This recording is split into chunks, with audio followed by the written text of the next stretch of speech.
What is up, everybody? Welcome back to another episode of A Song of Life and Death, a Game of Thrones review podcast. Today we are reviewing episode 4 of the series finale of Game of Thrones. I am your co-host, Alex. I have Fernie beside me with a brand new haircut. I got Manuel back from the battle at Winterfell. He actually survived. I survived. Would you say he was hiding behind a tree or reading a book? He was reading a book. In the weirwood. Oh, yeah. In the weirwood. Okay, He was helping us out somehow with the plans and everything. And then we got David over here with the fire shirt, pun intended. Which one of you shit my pants? Remember, guys, make sure to follow us on Instagram at Life and Death Podcast. Check us out on YouTube, youtube.com/lifeanddeath, and let us know what you think about this episode. Go ahead and take it away, David. Awesome. Season 8, Episode 4, titled The Last of the Starks, was directed by David Nutter, who also directed Episodes 1 and 2. This is his final episode of the season that he's directing. I didn't at this episode, but Jamie, Podrick, and Tormund got to. It was pretty cool. Baby boomers in the north, I bet. So this episode was budgeted at $15 million. And the ratings are still... Not enough for Ghost. Not enough for pets for Ghost, but yeah, sad day. Just a long, distant glare to his eyes. Wow. For real. Missing an ear and shit. Crazy. So before we get started, if you want to light the prayer candles, Alex, and take it away. Don't like Daenerys's, just John's. Yeah, I drank Haterade today, so I'm ready to rip into this episode. I did her a second. Take it away. Okay, guys, so like David said, it's The Last Stark. I really don't know what the title means, like, to the episode, but it's called The Last Stark. The Last of the Starks. Oh, is that what it's called? Yeah. The Last of the Starks? Yes. Yeah. Okay, well then there you go. I didn't read it right. So we'll start off with the funeral, guys. In the funeral, it has the huge pyre. It's really cool. It's immense. It's sad. It has Ed, Lyanna Mormont, Beric Dondarrion, Theon, Greyjoy, and Jorah Mormont. Well, Melisandre's not there because she already died. She turned to dust, right? She turned to dust. Yes. And, with her old ass. Yeah. So it was sad, guys. It was a sad farewell to everybody. So I mean, Pay your respects, R.I.P. Right? I mean, I'm pretty sure that playing dead is like one of the easiest jobs ever, but I was thoroughly convinced when I saw Jorah and Theon laying there and Lady Mormont. I'm like, oh, they look real dead. Yeah, they were super dead. Yeah, Jorah looked Great acting. more dead than usual. Like than the rest. I mean, he looked very, very dead. Yeah. He did. I also like the whatever like costume choices they use because the camera pans over Jorah as he's laying there and his boots are like broken, like the heels, and it's just like, oh shit, it looks like they ran a marathon or something. It's all falling apart, and it's like that's how bad the battle was. And then Sansa fucking leaving the Stark pin on Theon. I was just like, oh, it's already starting. Like, Yes. the waterworks already starting this fucking episode. And I like Sansa's emotional response to Theon's death. Like, it was very heartfelt. I really felt that character's grown, Sansa. Like, I'm very interested in what she does now. I think this part was like really emotional for everybody. Like it wasn't like them versus us. It was just like us mourning together because everybody was there. And then Jon gives that speech was just like let's remember them. They were the shields of men or something like that. Yeah, they were the shields that guarded the realms of men. Yeah, basically he like gave him honors of the death of a Night's Watchman because they ultimately did. They fought the final night, the long night. Sorry. Yeah. So they stood as brothers of the Night's Watch. That was a nice like throw in his speech. I really enjoyed that. And Ed was the 998th Lord Commander or 99th? 99th, because John was the 998th. I think. Okay. Yeah, because there's also a book theory that there's gonna be the 1000th and it's the last one. So, but. Nothing's like that in the series. I don't know. I don't know if they need the Night's Watch anymore because Nope. the Night King's dead. There's nothing to protect from. Uh-huh. And they're best friends with the Wildlings. And I also like that Jon was the one that gave the speech here, like because it is his home, and people liked him more. And Daenerys kind of just didn't say anything and let Jon speak, and I think that was the right move on her part, knowing that it would go better for somebody that knew people more, say something, because it was the Dothraki and Unsullied there, but I mean Well, Everybody else was kind of on John's side. Yeah, because it was, I mean, not to say it like this, but it was John's war. You know what I mean? He was the advocate to fight the Night King. He was the middleman of getting everybody to fight Yeah. with him. So like I concur with Fern. Like, he was the one to say the speech. Like, if anyone was going to close that chapter, it was John. And then we go from a depressing funeral to a depressing dinner. So everyone's kind of quiet. I liked when Gendry starts asking about Arya to the Hound. I love that. And the Hound's like, what? Like, hey. You can still smell. What did he say? You can still smell the burning flesh. And He's like, oh, no, that's not what I meant. The burning bodies, Yeah. And of course, that's what you meant. Yeah, it's like, why shouldn't it be? Like, they're dead, you're alive. Like, he knows. Like, he's just like giving them shit, but he knows, like, if you can, like, why not do it? But I think the Hound kind of thinks like she's gonna just kill you. You know what I mean? In his mind, it's probably like, good luck. Yeah. I mean, he didn't say that, but I was in my mind, I was imagining that. And you know, then sorry, I got lost track real quick. Then that's when Daenerys starts asking Gendry about his father. Yes. You know, do you know who Robert Baratheon was? Do you know what he did? And you see Jamie look at it like, Jamie, what when he the finds fuck, out, bitch? He's like, I think that caught everybody by surprise where like Gendry was gonna go look for Arya, and then Daenerys stops him and is like, "Oh, you're Gendry, right?" Like, yeah, and then she keeps telling him like, "Your father tried to kill me, and he took over my father's crown or whatever."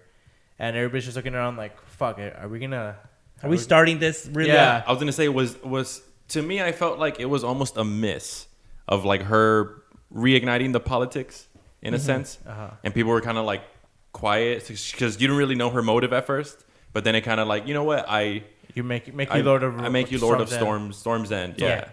I like Jamie's face. He didn't know, did he? No. I think his face was surprised, like, oh shit, this is a Baratheon's child. Like, what the fuck? That's crazy. Yeah, because they didn't know. Yeah, the Lannisters thought all of the bastards were killed off. Remember when Joffrey had all the kids killed? So and I think this point of like Daenerys making Gendry Lord of Storm's End, that kind of ignited the celebration of life like that night. It did, and there's something that's actually very interesting about this, because this is what Aegon did to Ors Baratheon. I think Ors is his name. That made him like royal. Like he made him a house when they first started conquering Westeros. So that's what they did to the Baratheons. Like, oh, you're nothing. I'm going to make you a noble house, and we're going to conquer the Seven Kingdoms. Sure. So it's kind of like a rehashing of that. So I caught that. That was it was cool. Cute. It was cute. Yeah, and it was also smart on Daenerys' part, because Tyrion also says like yes, you made him lord, and he's going to be loyal to you now for the rest of his life, because like you rewarded a hero and also made an ally, like in the same like two birds, and also let bygones be bygones, because his father tried to kill him. Tried to kill her. Yeah, but if you go back though, it was always a Baratheon backing the Targaryens. It wasn't until Robert. So in a way, it's kind of like, bitch, just don't get mad for one dad. You know what I mean? Like, hey, the Baratheons were always with you, also, and they're related. Also, I'm sorry. Also, was this like Daenerys once again trying to put her foot down and say, "Hey, I'm still queen of the fucking Seven Kingdoms. Yeah, like I'm the queen, right?" And Sansa even looks at Tyrion, and like you see her face, like, oh shit, like she made a good move, or she looked a little worried, like, okay, she's still playing the game. I thought we were gonna like she's gobbling them up, right? I got that. Like she's already collecting her. And then, but I love the way Davos started the "Yay, Gendry!" Then everyone started having a good time. He kind of to save the awkward like exchange. He was kind of like, "Oh, let's go!" Yeah. I know like Davos is going with Jon, which we'll get into later. But do you think he's going to be the one that's going to back Gendry?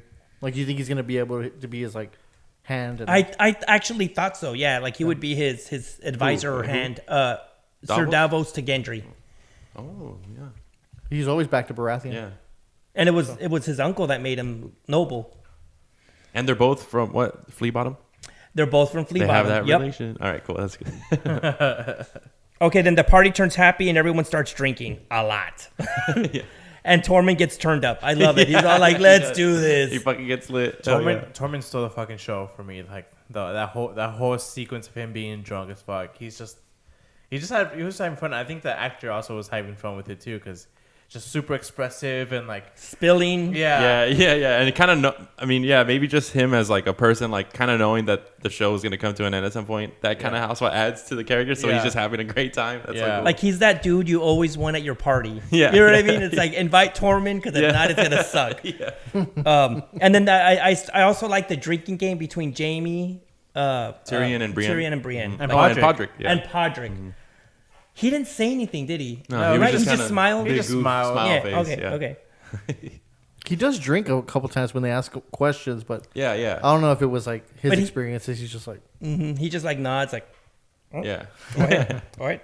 And then everyone loves Jon, and this is where you start seeing the little bit of tension because everyone's just like on Jon's dick. Jon is this, and Jon's the best, and he killed the, I love Tormund speaking to him and telling him like, this fucker dies and he keeps fighting and like he just comes back and fights. He just keeps fighting. And what I'm you just say is like he's small but he's strong. Yeah. I saw him ride that Dude, thing. I saw him ride a dragon. Yeah. And then that was like we all saw him. I was like, no, I saw him ride that thing. I love.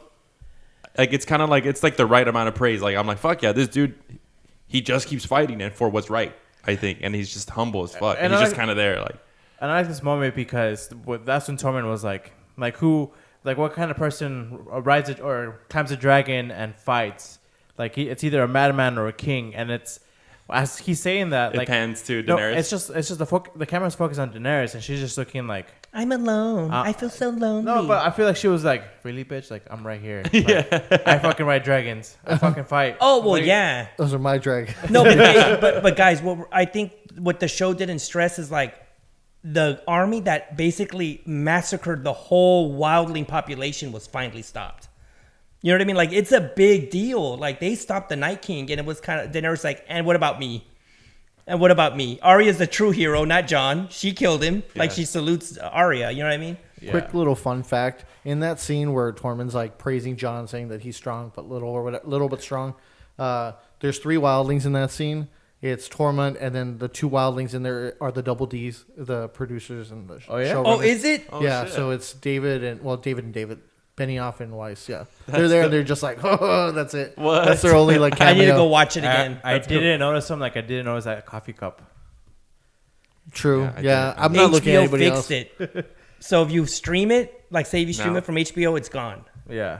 Yeah, but if you have the original recording, say off of whatever, you'll still find it. But Starbucks is taking all the praise for it, but it wasn't even a Starbucks cup. It was just a coffee cup from the state. But it's cool that everybody associates a coffee cup with Starbucks. Kind of funny. And before you move on a little bit, sure. Before that started too, Tyrion and Davos are talking by like the wine table, and Davos is like, "Oh, I didn't even get to kill Melisandre. Like she just died." And like I don't even know what the Lord of Light wants anymore. Like what the fuck he wanted from us. And then Tyrion tells Davos like, hey, if you keep thinking about this, you're not gonna be happier. He's like, well, I don't want to be happier. And then Tyrion's like, well, we might have defeated them with like the White Walkers and stuff, but we still have us to contend with. So he's still thinking like, hey, we still have to figure this shit out, and it could end up being like them fighting each other. So Tyrion and Davos are still kind of like they're friendly to each other, but they know that they have their alliances to upheld. So who's Davos loyal to? Jon. Okay. I mean Jon. And, right. Yeah. So whatever, like because he knows that Jon is with Daenerys, but I still think Jon will choose family if like the choices, like if he has to make the choice, he would choose family over Daenerys. But Daenerys is his aunt. Oh, also, I'm kidding. I also think a piece of this Tyrion saying we still have us to contend with and shit. It's also maybe a reflection of like man, like our temptations and like you know us just especially in that moment where everybody's kind of drunk, all kinds of emotions are flying, and someone's like Daenerys is addressing the political climate of like I'm still queen and all that type of shit. I just took it as like them as in Sansa, Jon, and Daenerys because it panned to them. Yeah. After he said that, but that could also be a good interpretation of it. Sorry, I didn't mean to. Oh no, that was good. Sorry, yeah, and then it jumps back to the drinking game where, like they're having a great time, Tyrion and Jaime and Brienne, and then all of a sudden he drops the virgin bomb. I bet you're a virgin. You've never been, like, he keeps going, like, you've never had sex. No one's seen you naked. You haven't been with a woman. And she's like, I gotta go piss. But Patrick fucking to drinks, right? to Brienne, right? Like, and it's just like it just stops the game, and I like how she just stands up. She's like, I have to piss. Just real like matter of fact, like I'm out of here. Like, She And then looked like she Tormund was shows up. genuinely having fun, like Yeah. while they were playing the game. She looked goofy as hell, like teeth out. Like it and- was so cool to see. I'm glad you said that because that face she makes, that's how she looks in the books. Like goofy, big teeth, big eyes, her hair's ugly. Like that's how she looks in the books. So And I got real happy when I saw her. and I might reading too much into it, but also Tyrion, like it cuts back to Tyrion, like and then playing the game, and he just looks angry because I guess he's losing. He's like, oh, like just drinking out of his cup. Yeah. And that's what he lays into, like Brienne, and like he looks at her and she looks at Jamie, and he's just like, oh, I can, like she likes my brother, so I'm pretty sure, like whatever. He just She hasn't gotten any. Yeah, she just deduced that she hasn't gotten any, and then he just keeps like going after her, and then Tormund comes in. He shows up. I love that. And he's all like, We did it. We Yes. defeated the icy fucks or whatever, something like that. Which one of you shit my pants? and she's like, I gotta go. Yeah. And then Jamie follows. Well, Tormund's following her, Yeah, and then Jamie Jamie stops him. Yeah, yeah. and he does that like, sorry, pal, she's mine. Look, Yeah, he doesn't go say steal your anything. girl. And Tormund just there, and then fucking Tyrion fills his cup up, and I It feel broke like my heart a little bit. yeah, I feel like Tyrion like has done that with Jamie like a lot. Like it was just Like like, his a wingman. yeah, where he knows like if Jamie's about to like be in trouble because he took somebody's girl or whatever, like Tyrion knows how to please the other person. Like, hey, let me fill your cup, and then fucking Tormund looks over at Podrick, and Podrick's there with his fucking big ass smile. Like, Yeah, and his long ass hair. I fucking And love Podrick. you know, Jamie's never been with another woman, right? Yeah. Only Yes. Cersei. Mm-hmm. So in a way, he was being de-virginized too. In a way, He's Like, got miles on Because that he's kind of dick, fucking himself, right? Because yeah, they're twins. Yeah, right, yeah. though. God damn it. And then when Tormund gets sad, I love it. I just love. He's so depressed. Yeah, yeah. I was kind of like, oh, me and my girl were like, oh no, like, because he's a big scary dude, but he's like sweet as well, you know. And it's like, I mean it, cocaine. My heart's broken. He's talking to I the love hound. it. So he doesn't give a shit. He's Yeah, just like, I mean it, Clegane, my heart's broken. That's so stupid. I love the line. He's like, after all that, a fucker comes north and takes her from me, and it's Yeah, like yeah. she never liked you, pendejo. Like, And then he puts his hand on the hound, and he's like, don't touch me. And then you can hear the girl in the background, you can touch me. And he's just like, hey, Yeah. he does the Bill Cosby. Yeah. He's got that fucking eyebrow too. That fucking, yeah. like he's like heartbroken or whatever, and then he's like, what? Oh, I'm game. Like it just switches from like that. I'm not afraid of wildlings. You should be. Yeah. And then it goes to like everyone's having a great time, and you see the hound sitting by himself. Like after Tormund leaves, and some girl tries to talk to him, and he growls at her. He's like, "Rrr." I'm not done with my drink, and it's a big old picture of he just like And wants then to be alone. Sansa, she has like a predatory look at the hound. I thought Yes. she wanted some burnt cock. God damn it. and I like, okay, we mentioned Podrick like sitting at the table, and he smiles, and then he looks behind him, and some girl's like smiling at him, and like he picks her up, and then when the hound dismisses that girl that was trying to like hook up with him, like in the background, when Sansa comes to talk to the hound, Podrick's like talking to her and has the other girl like by the waist, so he takes them both to his room, like Oh shit! I didn't. He see walks that. off with them. Yeah. Yeah, I didn't see that. Yeah. I didn't see that. He whispers something in her ear, and then like they all smile, and then all like walk off He's together. probably like, I have a huge cock. Yeah. I was Podrick. like, fucking shit, Podrick, Get the pain, that bitch. shit. I heard that he's had to like issue statements. It's like, don't touch my junk, because like when he goes to like Comic Cons and stuff like that, or the Game of Thrones con, whatever, like people are like coming up to him to go take a picture, and they grab his dick, and he's like, it's not cool. Like that's my character. No pain, no game. Pop the Dude. rod. Pun intended. For real. Or he charges like $50 more. Okay, That'd be, yeah. you can search for it. Now this was one of my favorite scenes. Was the Hound and Sansa? I Same. loved it. Yeah. Fucking, she just sits there and looks at him, and he kind of looks at her like, "What the fuck?" Yeah, they kind of hatched the history out of like what they've both been through, and the whole little bird like quote thing that he used to call her, like it gets brought back up, and like I'm just like, fuck, like Sansa's been through some shit. It's like you but- couldn't look at me like that before. Yeah, You know, that's right. And then he's like, they broke you in a couple times. Yeah, like, you fuck. asshole. That's fucked up. Yeah. Dude. like, you're such a dick. It's like, yeah, I heard it was like, yeah, you broken in rough, and it's like, oh damn. Yeah, and he's like, if you came with me, you would have never. You would have what? You would. There would have been no Ramsey, no there would've been Littlefinger. Ramsey. And she's like, if that hadn't happened, I would still be a little bird. That's like very deep. And the most Strong. powerful thing was when she grabs his hand. Like he's he's disarmed. He doesn't not know what to do. Like she grabs his hand and he's just kind of like, he doesn't. You don't see him shake, but I could almost feel him shaking because he was just like, why is she touching me? But in a how can I explain it? It's not. It's almost in a divine way. Like, oh my Yeah. God, Sansa Stark's touching me. Like, what the fuck? Like, Yeah. I don't deserve it. I don't think they have like a lustful relationship or anything. Because a lot of people are like, oh shit, they're gonna hook up. And it's like, No, I she just didn't- looked like she I- did at Yeah. first, and then yeah. And I feel like she sent the two girls like for him at first, like, cause she was just looking on, like waiting for them to leave with him, or like seeing if she can like please him in some way. Like it looked like she was just like looking over her like people, like, hey, go talk to this guy. Can I go into a crazy conspiracy? Please. Yeah. Okay, so on Reddit, there was a conspiracy that, do you think that since Sansa's Littlefinger now are using Littlefinger's tactics to manipulate people, Little birds. do you think that she sent her little birds to the men of the North to go hook up to see where their loyalties lie? How do you mean? Like, you know how Littlefinger used his whores and stuff like that to get information and to please people. You think she sent those northern whores to go Oh hook yeah. up with Tormund and the Hound? I think so. No, I think it's more like what you said, like all these baby boomers in the North, like right after a Great War, like there's always like an increase of people having children because they have sex, and like it's like a big celebration.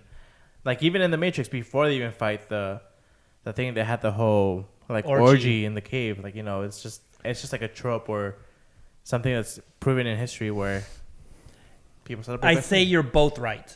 Like there was a big fuck party, but also Sansa's manipulating all the people to get information because she's running the North. Like she don't give a fuck. Yeah. But also, hey, again, like I said, I felt this wasn't stressed enough in the episode. They defeated the Night King. Like everyone, the whole world should be celebrating. And, you know, so yeah. I give y'all both points. I don't know. I'm giving out points. I know there's not enough time to cover it, but I just thought, I'm like, ooh, if you look at it that way, like she's using his tactics also. Yeah.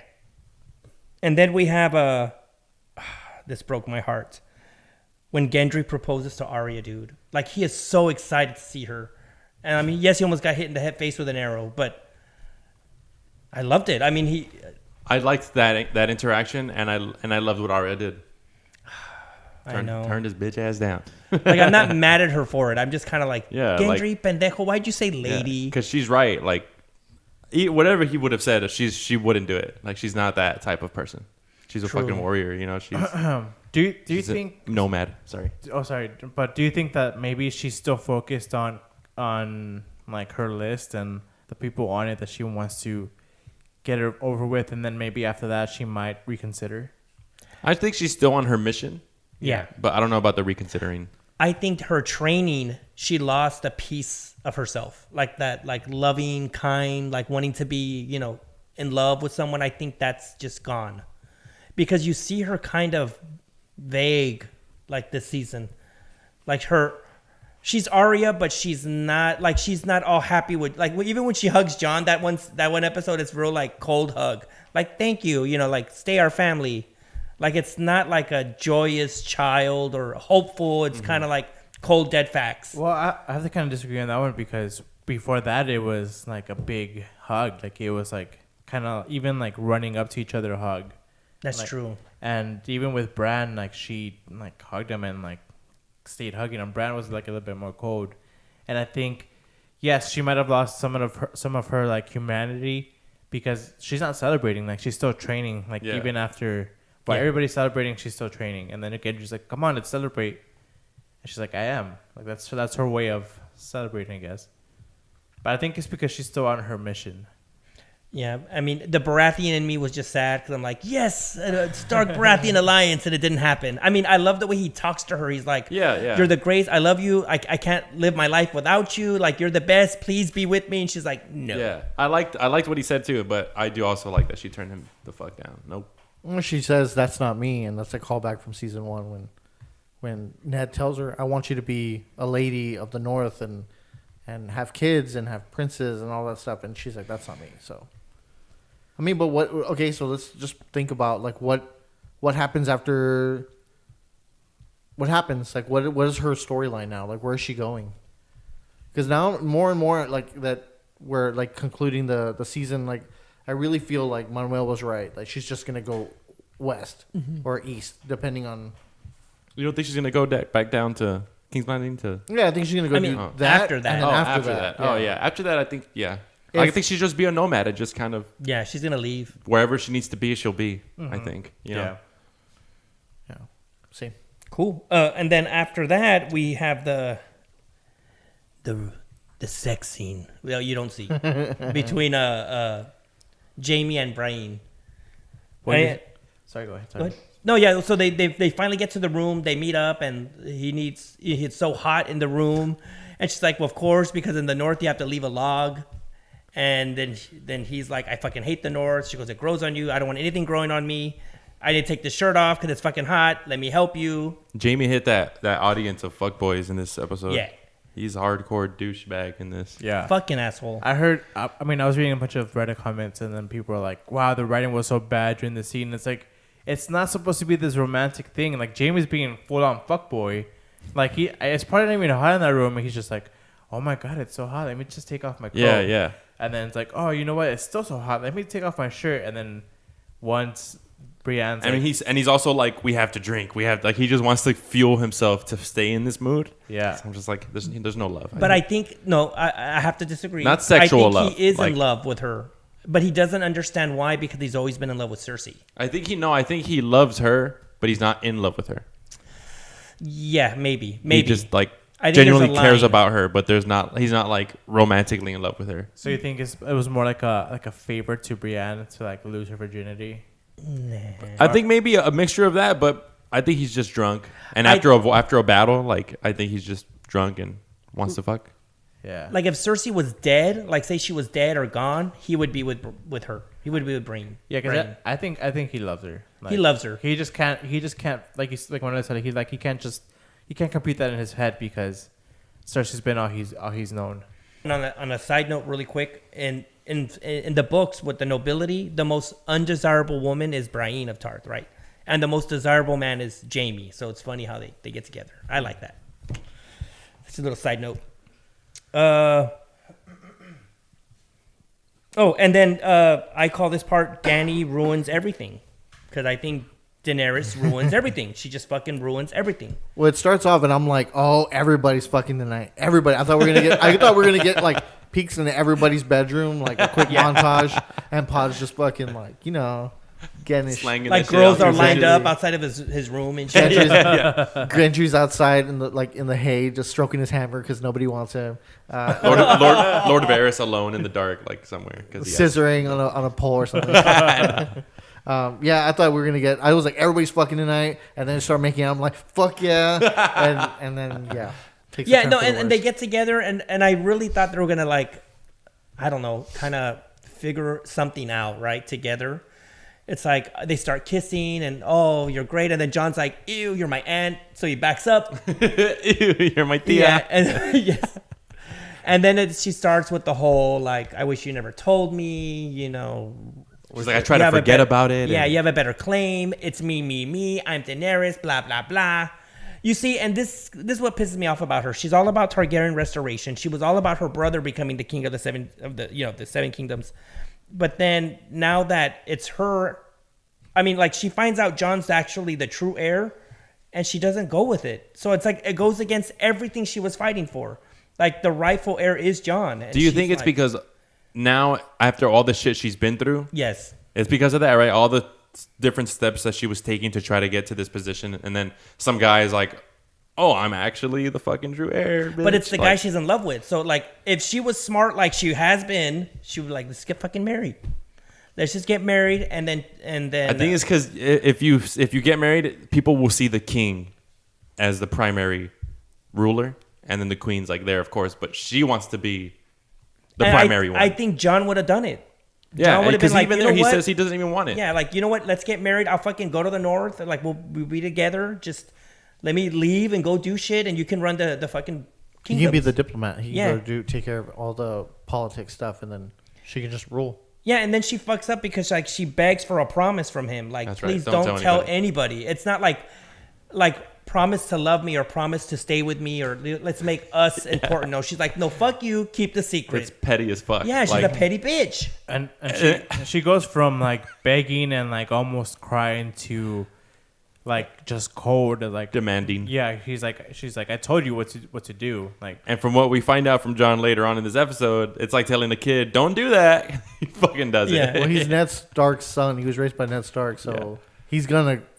Yeah. and I don't think he promised her. Oh no. Like, so That's how I took it too. yeah. Yeah, so he it's- didn't say it. So it's not like he like broke a promise because I don't think he would have. Like he couldn't because he had to tell his brother and sisters. No, and the thing is, like, they didn't even. Oh, this fucking pissed me off. They didn't even try to sit down to figure it out. Like, think of it this way. Say, you know, the girl I'm in love with, she ends up being the fucking queen of the world, and I'm supposed to be the king of the world. It's like, okay, you know what? We love each other. Let's figure this shit out.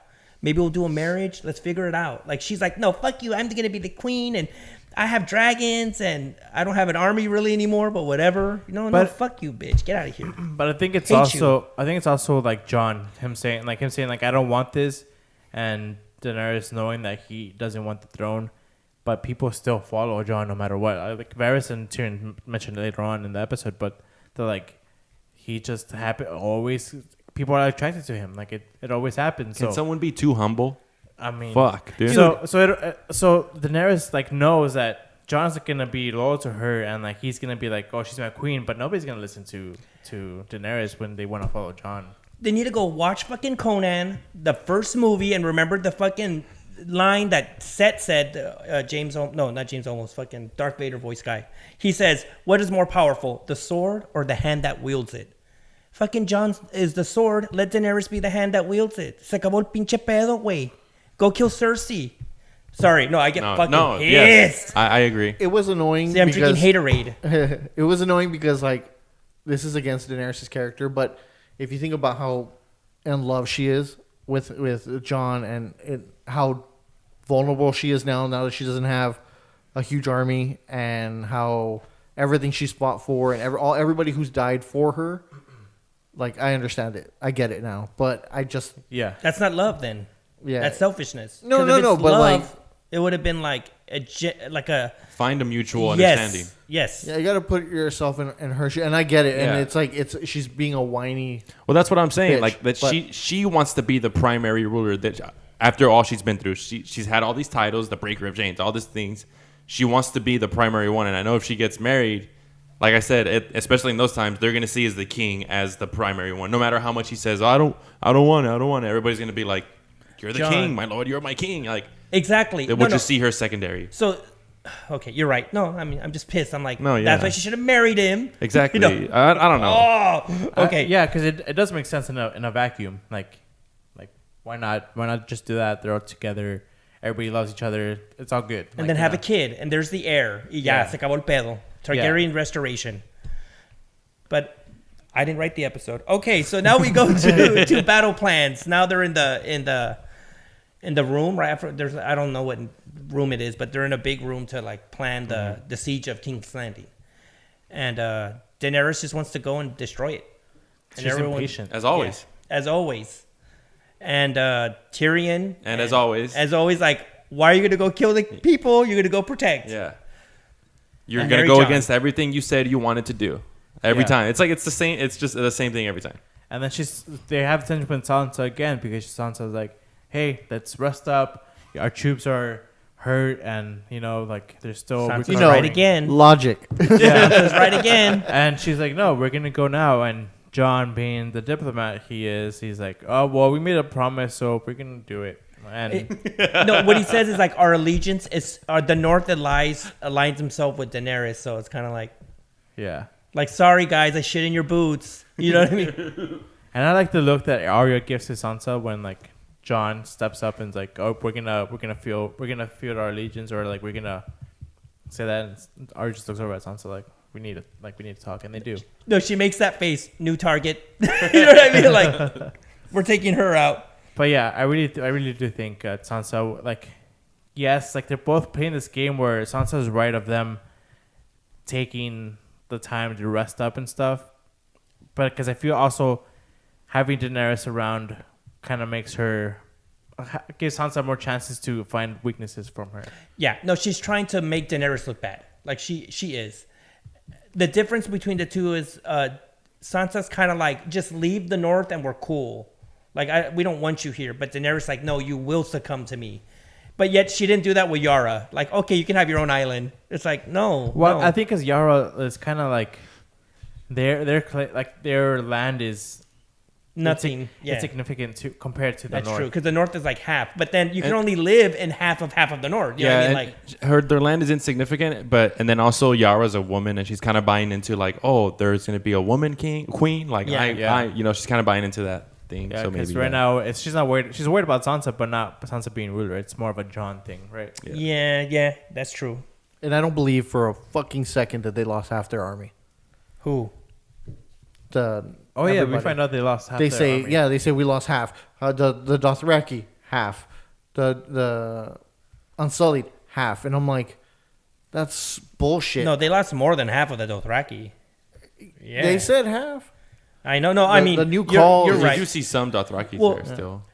Remember when they all charged the line and we saw a few running back on foot? I mean, We saw 4 come back. Yeah, and a horse. And a horse. yeah, a Dothraki horse. But I think about it like, as they say they have thousands of men, and we only see like hundreds of people on screen, which is fine because it's like they can't get that many actors or whatever, and it's probably too expensive to put so many CGI like troops and so I kind of like in my head I can have that suspension of disbelief where I'm like, all right, one person on screen equals like 10 people. Like, yeah, and just because we only see 4 come back doesn't mean that's the other ones didn't come back. It's Yeah. the same way how like just because we don't see them travel to fucking King's doesn't mean they did it in 3 Oh, days. you're right. They You know did what I come mean? back as zombies. You know what I mean? I'm sorry, I'm being a douchebag. I'm sorry. That's good. Correct me if I'm wrong, but doesn't John say like we still outnumber the troops at King's Landing? I don't remember that. I could have missed that. I don't know. I feel like I heard that where like we still have the advantage compared to the people over there. Well, I we got think because 2 of the dragons. too. Yeah. And then and then after that simmers down the Starks. I love the way they get to. It was like Fantastic Four. Like they're all there. Like we need a word. By the gods would. Like, Yeah. That's their home base. For real. And then Stark Tower. And I get that Stark Jamie Industries. stays behind and that he's supposed to be a guest of Winterfell, but like he lived in King's Landing for the last so many years, at least 20 years, because of Joffrey was what, 18? Yeah. Who was Longer. Yeah. Jamie, yeah. He was like Hand of the King or whatever, or not. Kingsguard. Kingsguard. Why wouldn't they use his information to battle plan against King's Landing? But I think he chose to stay because Yeah. it says Sir Jamie chooses to stay as a guest, and But- then but Sansa looks force at him Brian. And they also have Tyrion, which I mean, maybe he also has the same information, and I'm pretty sure if they were to ask, like maybe it's And something, Lord Varys? and maybe it's something like off screen Well, there's all where secret doors, dude. they talk to Jamie or Jamie tells them like or whatever, like you know, and like like he said, he's choosing to stay there because I don't think he wants to go back and face Cersei. Wait a minute, didn't Tyrion said? Oh, that was Lannisport. Like he did all the sewers, but that was in Lannisport. Yeah. Yeah, Castle Okay. Rock. Yeah. Castle Rock, yeah. Yeah. Casterly Rock. Sorry. It's Varys that knows the sewers and stuff. Yeah, Varys knows all the secret passages. So I wouldn't even. Why are you even talking to Cersei? You could sneak through the back door and slit her throat. But I didn't write the episode. So okay, so the Jon is telling the girls, "Hey, we need to be loyal, to Daenerys. She's your queen too." And they're like, "We don't trust her." But I don't understand what they don't trust. Like I get Sansa, she's kind of like traumatized with women rulers or other rulers in general because she's always been fucked with. But I don't. Oh, literally. But I don't get why Arya's acting like that. Like what did Daenerys do to not be trusted? Like she's fulfilled everything she said. Am I missing something? I think she's still see it. suffering from the sins of her father of like him being the Mad King and like not trusting Targaryens as a whole anymore. Like Okay. it might have been years of not propaganda, but just the last thing the Targaryen did was kill. Her grandparents. Yeah. Her And grandfather. uncle. Yep. Yeah. And uncle. So it could be like still of a history thing, and so I think it's that, and she is kind of eager to go to King's Landing and then to kill all these people. She was like, okay, we can take King's Landing now, and I think she was mentioning like to killing the people at King's Landing. Yeah, root and stem. Like let's just nuke And it. Tyrion was like, okay, let's calm down. So they're also seeing like she's too eager and too heavy-handed in the way she's planning stuff. It doesn't really care about her army if she's not willing to let them rest. Yeah. Yes. So I get that. I get that why they don't really trust her in that sense. Also she's treating the other armies like the Unsullied, because the Unsullied can do that. They can do a battle, take a night's sleep, and go again. You know what I mean? They're like the only troops. So maybe that's why she was like that. I don't know. Bad writing. Maybe. Okay. I really don't think it's bad writing. I just think that a lot of people are expecting too much, and of course you can expect whatever you want of the Wow. show. No, you can. I'm not saying that. No, I'm kidding. I'm not saying they're doing the bare minimum either, but I feel like I was saying to Alex yesterday, like it's that problem of either you do what you expect, and then you're like, oh, it's so predictable, like what the fuck, or they do something in between, and you're like, oh, they're just taking the safe route, or they're doing something completely off-centered, and you're like, Why would wow. they do that? Yeah, why would they do that? Like I think yes, you can have your problems with it, but I really don't think it's horrible. Yeah, I think writing. at some point, bad writing might just be like a cop out of. You can say that, but like, it's just like a kind of like. Sorry, I just That's read like George R. R. Martin. Maybe I don't know. Yeah, well, I mean, that's what a lot of people. That's what a lot of people were saying. Like George R. R. Martin, like the D&D like coasted on his coattails because I think one of the guys co-wrote that X-Men Wolverine movie where Deadpool had his mouth sewn in, and that was a terrible movie. Yeah. It was one of them. And I think also that the other guy had like a book out that was just like terrible, like nobody read, like it flopped, and they kind of just got together and were like, hey, let's kind of take on this. Like they know what's good. They just can't reproduce it. Yeah. Yeah. So I'm not saying like they're amazing writers and they have a track record of being amazing. I just feel like this show is like so easy to pick apart because it's such in the zeitgeist, and it has amazing source material that everybody's like, well, we expected more, and like Yeah, I mean, it's kind of like say this table. This table has all the options, right, that you can use, and then they're like, oh look, let's go pick up that piece of paper on the ground. It's like, no, why? But okay. But sorry, yes. I just no, but you make a valid point. Sorry, well, my lord. Your Grace. But okay, well then they're in the Godswood, and John's like, okay, Bran, tell him, but you can't tell anybody. Give me your promise. You know what I mean? Promise. And it reminds me of that meme where that fish walks in from SpongeBob with his arms up, and he's like, "Yo!" I don't know if y'all seen it. That's what like happens after. I don't remember. And I You know what I'm a lot talking about, right? I think so. Yeah. I think it was like the one with the white shirt and the Speedo. And it has his hands up. He's like, "Woo!" Yeah, like he's gonna tell everybody. Okay. I don't remember. Yeah. So then after that scene, it goes to Jaime and Tyrion. And what are they? I don't remember what they're talking about. But they're together, and then Bronn shows up. They're talking about Jaime cooking up with Brienne. But Oh, that's right. But prior to this, where are they? Because they don't look like they're in Winterfell. Because like the shack that they show that they're in, there's no gate around it. Unless it's Wintertown, like the town outside of Winterfell where be. Tyrion was. in Like the a first bar episode. or something like that? Yeah, Maybe like yeah. the inn. It's called Wintertown. Yeah, Wintertown. Yeah, How close is that? it's right outside of Winterfell. Yeah, I think Oh, okay. that's where they saw where Brienne and Patrick were staying in that inn when Yes. Ramsay was taking Winterfell. Oh, okay. Cool. And that's where everyone from that area of the north goes when it's winter. They go to Wintertown because there's Winterfell. So, because if you live out in the boonies, you're gonna die. So you have to kind of live there. Yeah. Yeah, because like everybody's like, how did Bronn get into Winterfell? I'm like, they weren't in Winterfell. They were. And even if you did gold-plated get cunts. into even if you did get into Winterfell, like I'm pretty sure he has the skills to like get into a castle. Yep. Oh, so Brown shows up and he's like, look. Oh, Jamie recognizes the crossbow. Like he's like, that's the one that killed my dad. And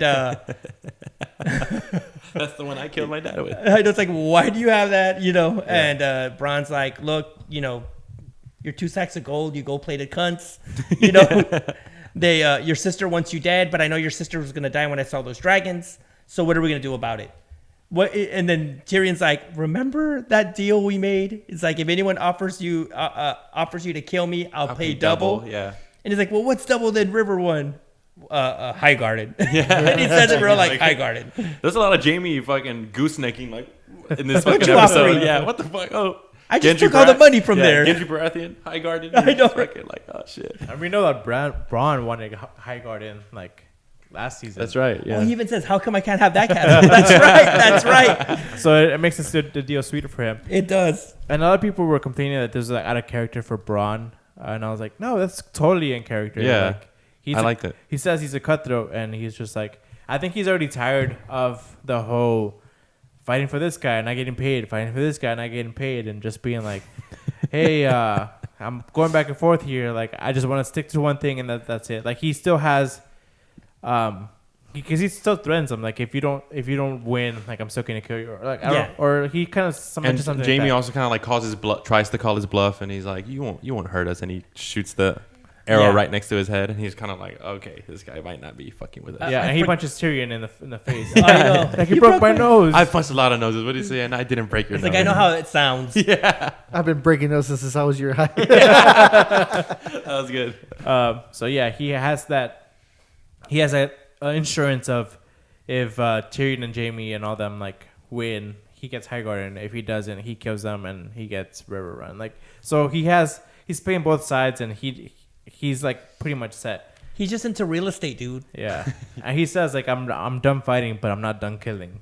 So Yeah, that's right. But he made a good point. He's like, all you great houses started off with like fucking Cutthroats. sellsword fucks yeah. like me. You know what I mean? And then we have fucking cunt sons that ruin everything. Yeah, So it's kinda to like, ruin the entire. Yeah. he's like, cock sucking. he's like, you kill 100 men, they make you a lord. You kill 1,000 men, they make you a king. Yeah. I really liked his character there. And that it was cool to see Bronn. Yeah. I mean, like they had to fit him in. You know what I mean? And I'm glad they did it this way. Yeah, I just think people were like wanting Bronn to be buddy with him, like the way he's been. But it's like, no, he's always been like a sellsword. And plus, he knows the Lannisters are fucked up. Think about it. He's dealt with all of them. So he's kind of like, you know what? You're all fucked. Like, Yeah. so who's going to pay me? Because Yeah. I know you have the money. And then after that, we go into Arya and the Hound. Like, the Hound's leaving Winterfell, and Arya shows up. Well, I forgot what he says when he sees her, and he's all like, ah, shit. Or he says something. I forgot what he says. either way, they're kind of talking, and then they're both making their way down to King's Landing. But not with the army. by There's a themselves. beautiful shot of when Arya joins him, and I was like, fuck yes, Arya and the Hound show too. I'm excited. You see Winterfell in the background. Yeah, it was. The Hound is a classic awesome. introvert.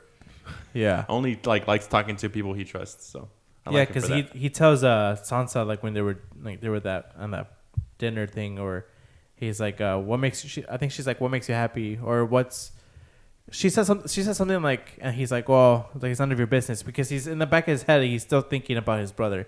I think that's why he said heading down to King's Landing to go fight kill his brother. Which Game Bowl, baby. yeah, I think it's pretty much Appa confirmed. Like, I mean, if you look at it this way, if the Hound can take down the mountain, then Arya can just slip right in and go take care of Cersei. They're like the perfect pair. yeah, because Arya, she's also going down for unfinished business, so it's like, is Cersei the last one on her list? Like, that's why she's going down there, because they're all going down there, like Daenerys, Jon, but like later on, and the Hound and Arya kind of have a head start. And I was thinking, like, Arya has the advantage here, like, even though there's so many people in King's Landing, because she has so many faces to choose from. So I kind of want to see her like have a little Jason Bourne moment, like in Fuck yeah. Oh, King's yeah. Landing. Puts on like Qyburn fucking mask. Like That'd be fucking dope. Kills him off and That'd be badass. She kind of gets in there. Yeah, that'd be cool. Can't wait. The Night King. It's going to happen. She goes, "It's the Night King." I'm alive, bitch. For real. And then She takes the mountain's face, but it's like The mountain's like 4 feet tall now, with the big armor. With needles. Big sword, yeah. With little needle. Okay, so Tyrion and Sansa meet up before everyone leaves Winterfell to go to King's Landing, and they have their little moment. And Tyrion's just asking Sansa, like, "My lady, what's wrong? Why do you oppose the Dragon Queen?" And what is Sansa's response? I don't remember exactly why she's so against the king, the queen. Like, what was she telling Tyrion? Like, what was her rebuttal? I don't remember. It was kind of like... Yeah, it was kind of like I don't vague. think she says anything. She She's doesn't, kind of right? just staring Because into the distance. she's ignoring him, and he's like, "Look at me, like I'm talking." Like, Yeah. And it's like, well, what if there's somebody else? First off, sorry. Like Tyrion's just asking her how come she doesn't, she's not into Daenerys, and she doesn't really have an answer. And she's like, well, what if there is somebody else? What if there's someone better than her? Yeah. And then she reveals the secret to Tyrion. Okay, I guess I just didn't understand that, like, because I didn't see her say, "Oh, Jon is fucking this." Since I didn't see it, I was like, I thought she was just talking about herself, because this whole time she's talking about herself, like, and then I'm thinking back, a younger the prophecy towards Cersei, a younger, more beautiful queen will take your place, or a woman. And I'm still thinking maybe Sansa, because at this point Sansa looks way better than Daenerys. Yeah, because yeah, that's true. No, yeah, and she's actually making like decisions like a ruler. Sansa is, and Daenerys is, and she's kind of like spiraling into madness. So, but yeah, because they didn't show that moment on screen. And do you guys? This is a problem I have with this episode, where and I don't have that many problems with it, where like big moments like that, where or there could have been big moments like Bran telling Sansa and Arya like, "Oh, Jon's actually a Targaryen." Like, I would have wanted to see that reaction. yes. And also the reaction of Sansa telling Tyrion like, "Hey, Jon's a Targaryen," and like I would have wanted to see at least one of those, like see like what they say, but it was probably too hard to like act out. Like, You know what? You're right. It was kind of snatched away, like all those reveal moments, because I would want to see how Sansa would react, to that news, or Arya, because we don't know how Arya feels about it. even if it's just the reaction, because like if you look at it this way, we've already been told that Jon's Aegon Targaryen like 7 times, so it'd just be hitting the people over the head, like the viewers. So if it was just like, what, and then it just cuts off, like I would have been happy with that. Yeah. Or Yeah, even like Arya, like, what the fuck, dude? Or like them in costume, like a YouTube. Kit Harington, Jon Snow reacts to him finding out he's a Targaryen. Like the YouTube reaction videos. Shut up. But in their costume. Yeah, that'd be funny. That'd be stupid. And then after that, it's the great goodbye moment for Tormund. So Jon's with Tormund, and he's like, "Buddy," well, Tormund tells Jon, "Hey, we're going north. Like fuck your wars and your people. Too bad you're so little." What does he say? We're going north. This is the north. Jon's like, this is the north. like you guys are welcome to stay here. It's like it's not home. Like, so they're like, even though they're welcome in the north again, they still want to head like on the other side of the wall. Yeah. To be with. And there's no one there. Think about it. They're gonna go up there, and It's not there no more. there's really no one left. It's just animals. I mean, they could take over all the wall, Yeah. like all the castles on the wall. That's true. Oh, they're gonna stop at Castle Black. That's right. Yeah. And then it's like, yeah, take Snow. Ghost. Yeah, Ghost with you, because he's missing in here. No one likes him anymore.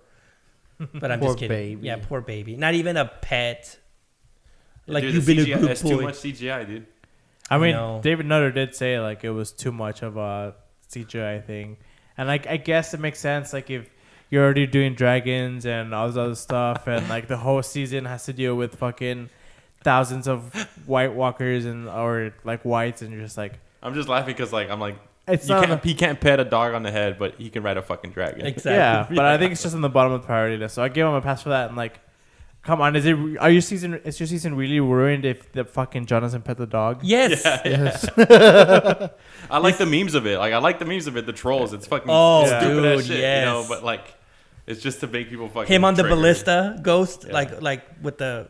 Yeah. It just The upset me scorpion? because, like, since episode 1, when they all get their dire wolves, like, he was the oddball, and then like them with the dire wolves dying, it was like the Starks in struggle, and it had significance. Like, there was an underlying storyline with the dire wolves. But what I said earlier, I think before the podcast, like, they didn't do it justice in the show for John and Ghost, because like in the books, like they have a psychic connection and stuff like that. Like he works to Ghost sometimes, and there was not that real bond or connection. It was never shown. It was kind of placed in the backseat. And they were like, well, maybe it was the Double D saying, or maybe the director saying like, hey, maybe he's leaving his Stark life behind and in the North, and he's going down south.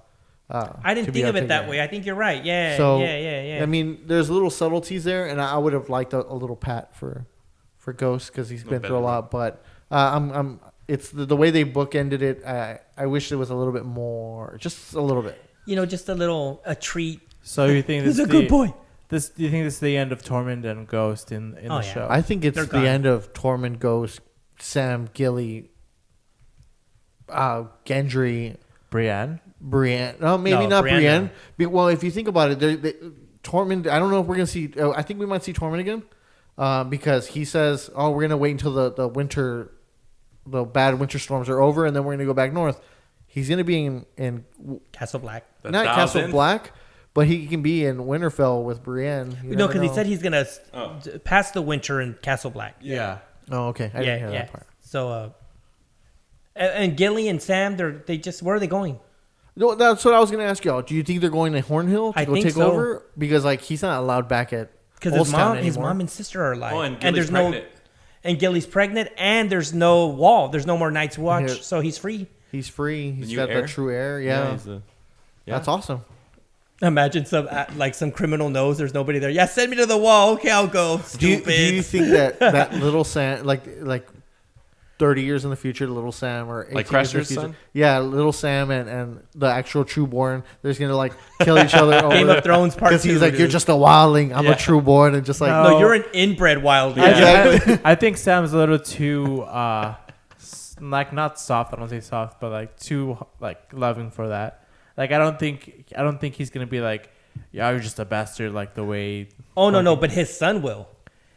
yeah, No, 'cause but he's true heir. if Sam isn't like Sets that, it right away. his son's not gonna grow up throwing all the fucking like traditions of it. They'd be like, oh yeah, he's just my brother. Like I feel like it would be like that. Or maybe little Sam, since he's inbred, will go crazy. Let me fuck my mom. You know what I mean? Real like, and then little Sam has to stop him. Like, hey, his brother. Or little John be like, Little John. There you go. your mom fucked her dad. Yeah. I'd be like, that's your mom too, you idiot. Like, Oh, it's like, oh shit. Little John. Yeah, but my dad's real.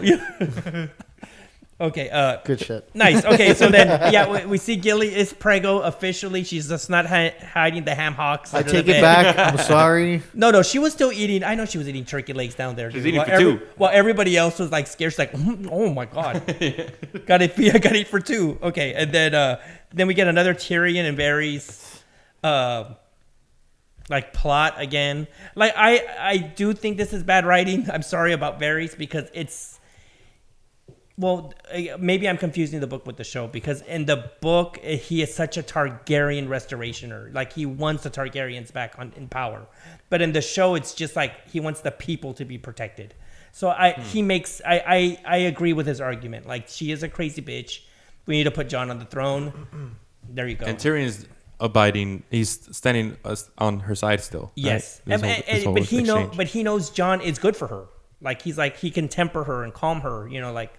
Maybe they're a good combination. Yeah, and Tyrion proposes the marriage, like yes. And was there an idea of Lord Varys kind of like hinting like, so Tyrion, like, what do we do? And Lord Varys kind of looking at him. He's like get rid of the bitch. Does that mean like kill her? Yes. Yeah. And Tyrion's like, what the fuck? No. Yeah. He's like, that's treason. He's like, you thought of it too. He's like, but thinking isn't treason. What do you think? I mean, it is treason. No, I'm saying like, do you think killing her off would be like Oh, absolutely. a viable thing to do? Yeah. She has get those. Jon. I mean, Well, after it's Cersei's dead, then kill Daenerys.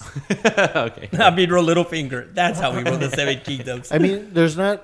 If you think about it, like Varys in the show is not as involved with Daenerys because like in the books, like him and Illyrio Mopatis, Yeah, are the ones Illyrio. who set everything Yeah. up with Daenerys. They are the ones who give her the dragon eggs. They're the ones who are like the true loyalists to They the center Targaryens. Jorah, everything. Yeah. Yeah. So, and then now that we're he's all about the realm, and he's not really about the Targaryen lineage. He just wants the best for the realm. So, killing her off, he has no real connection to her in the show. That's what I mean. Right. Okay, guys. So after everyone discusses where they're going, we get to the ambush, or that's what I call it. So the fleet, the Targaryen fleet, is arriving to Dragonstone. The dragons are flying so beautifully in the sky, and then whack! 0 to 100. An arrow in the chest, whack! Another arrow in the wing, whack! An arrow in the neck, and the dragon dies. Which one is it? Rhaegal. Rhaegal dies. My heart, I can't take this shit anymore, dude. I love that dragon. It fucking, like, when it happened, I was like, oh, yeah, like, they're gonna, I'm like, you see Dragonstone, I'm like, oh, fuck, they're almost home, and then he gets shot down, and I'm like, no, I'm like, oh, it's just one in the chest, he's fine. No, one in the wing. One I'm in like, the it's chest. just and then once he gets in the jugular, like, spewing the blood. I was like, no, and then Barbara's like, what happened?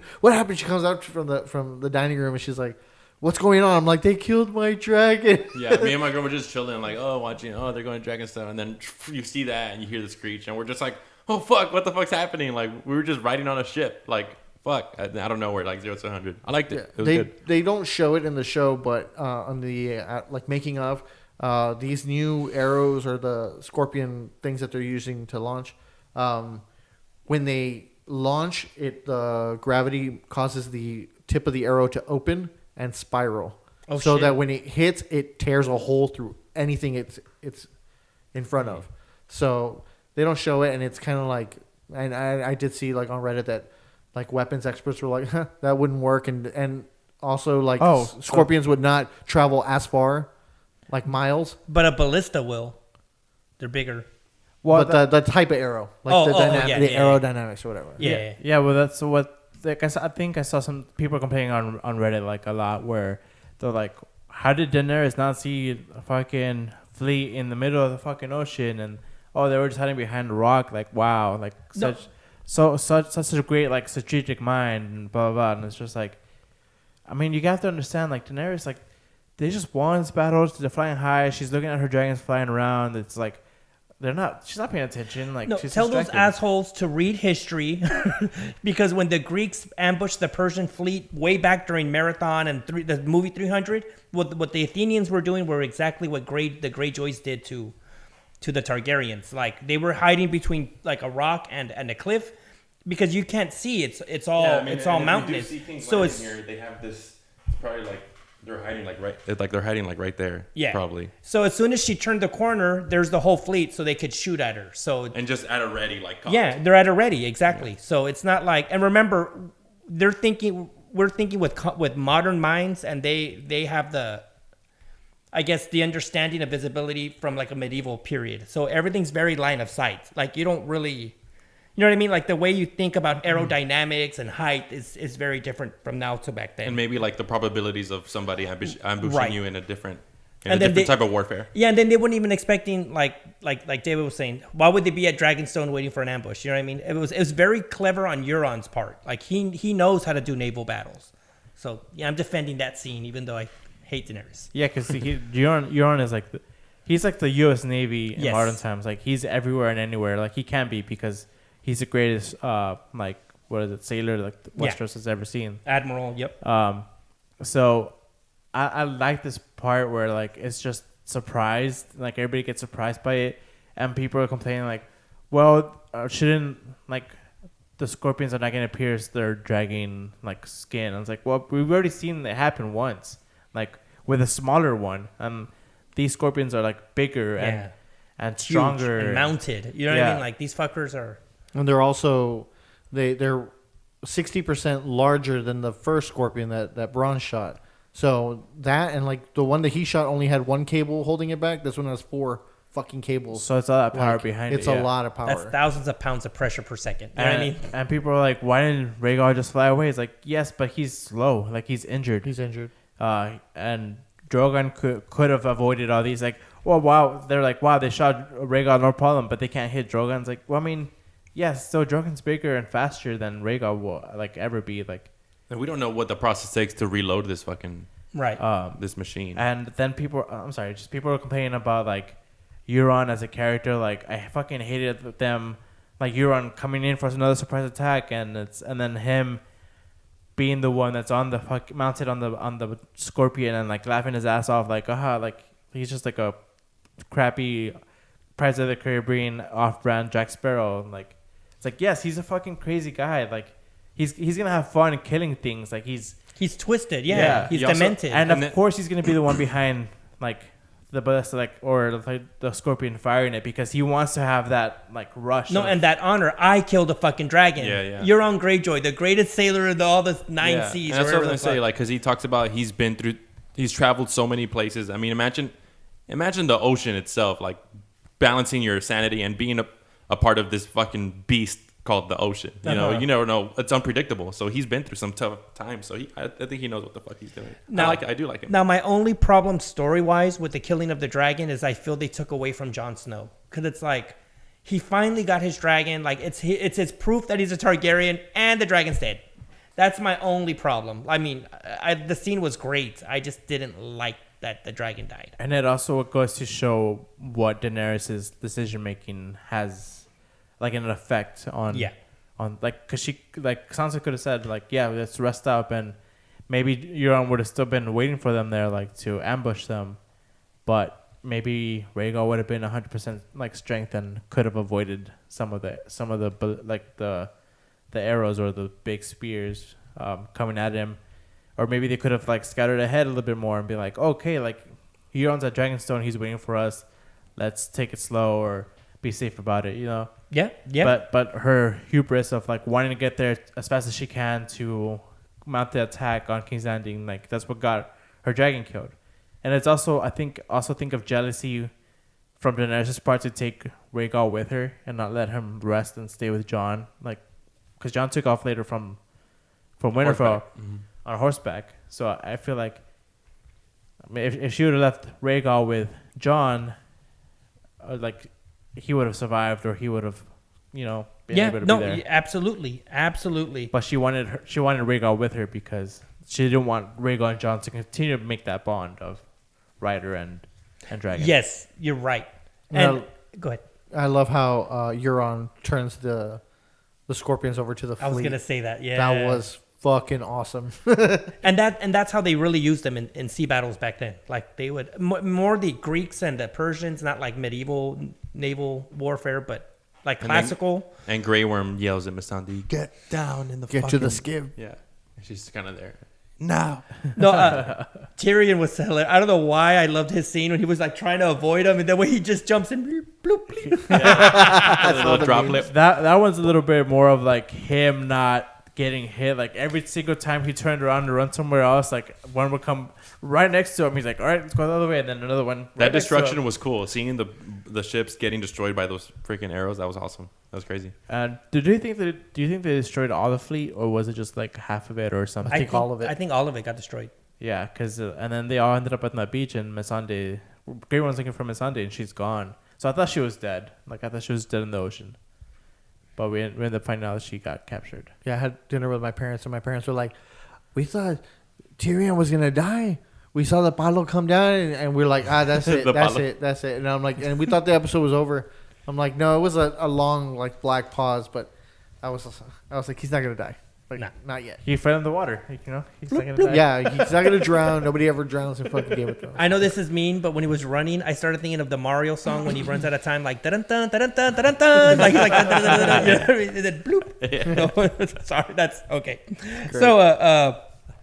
So then I like the scene between Cersei and Euron, because you can just see her like powers of manipulation. Like Cersei doesn't give a fuck.